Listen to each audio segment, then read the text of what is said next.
Hello everyone, let's start our IELTS task 1, that is our letter.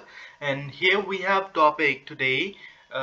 You recently completed a course and you borrowed a book from your teacher.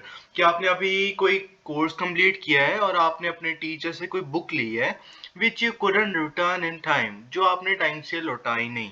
You would like to return the book now और अब आप वो book को वापस करना चाहते हो. Write a letter to your teacher, अपने टीचर को लेटर लिखिए और उनको कहो एंड से what book it was, वो बुक कौन सी थी, and how it was, and how helpful was the book, वो बुक कैसी हेल्पफुल थी, right. And explain why you could not return it in time, और बताइए कि इस बुक को आप क्यों लौटा नहीं पाए समय पर, राइट. सो ये हम सैंपल देखते हैं. Dear Lucas, hope this message finds you well and in high spirits, कि तुझे मैसेज अच्छा मिले और तू सही हो, अच्छा हो. This letter is deeply concern with showcasing gratification as I borrowed an English book. Name आप नाम बता दो. Word power make easy to give an English language proficiency test.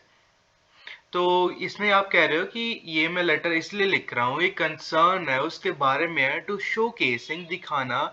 क्या ग्रेटिफिकेशन, ग्रेटिफिकेशन मतलब कि आप जिससे बुक लिया आप उसको थैंक्स कर रहे हो, that is gratification. As a borrowed an English book, जो मैंने बुक खरीदी वो कौन सी है, वर्ड पावर मेक इजी, ताकि मैं अपना इंग्लिश का प्रोफिशिएंसी का टेस्ट में दे सकूं.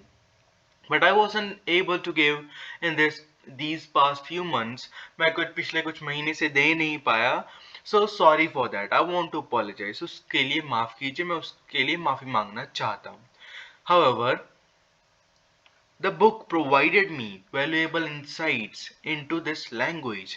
वो बुक ने मुझे काफ़ी अच्छी चीज़ें बताई कि इस लैंग्वेज में और चीज़ें क्या क्या हैं.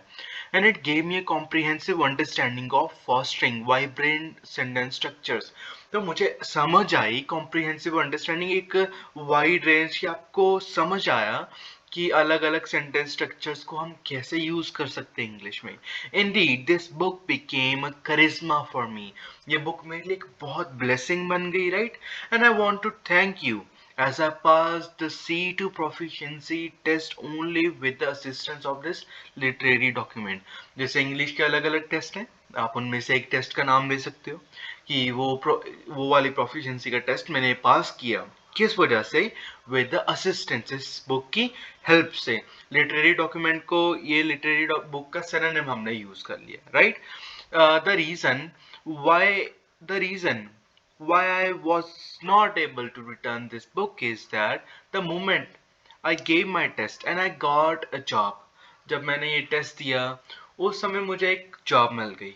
And in the initial days of the training, I was not able to take any day off. तो शुरुआत के दिनों में मैं कोई छुट्टी नहीं ले सकता था.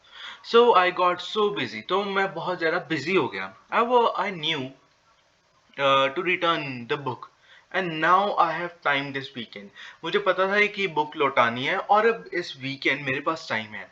I hope you too have time so that I can meet you in person to give this book back. तो मैं आशा रखता हूँ कि आप भी फ्री होंगे इस वीकेंड ताकि मैं आपको मिलकर, इन पर्सन मिलकर ये बुक लौटा दूँ. I'm looking forward to having a reply from you as I'm curious to meet you. Thank you. कि मैं देख रहा हूँ, मैं सोचता हूँ कि मैं आपको, आई एम लुकिंग फॉरवर्ड, कि मैं एक्सपेक्ट कर रहा हूँ कि आपका मैं रिप्लाई, आपकी तरफ से रिप्लाई आए. And I am curious to meet you.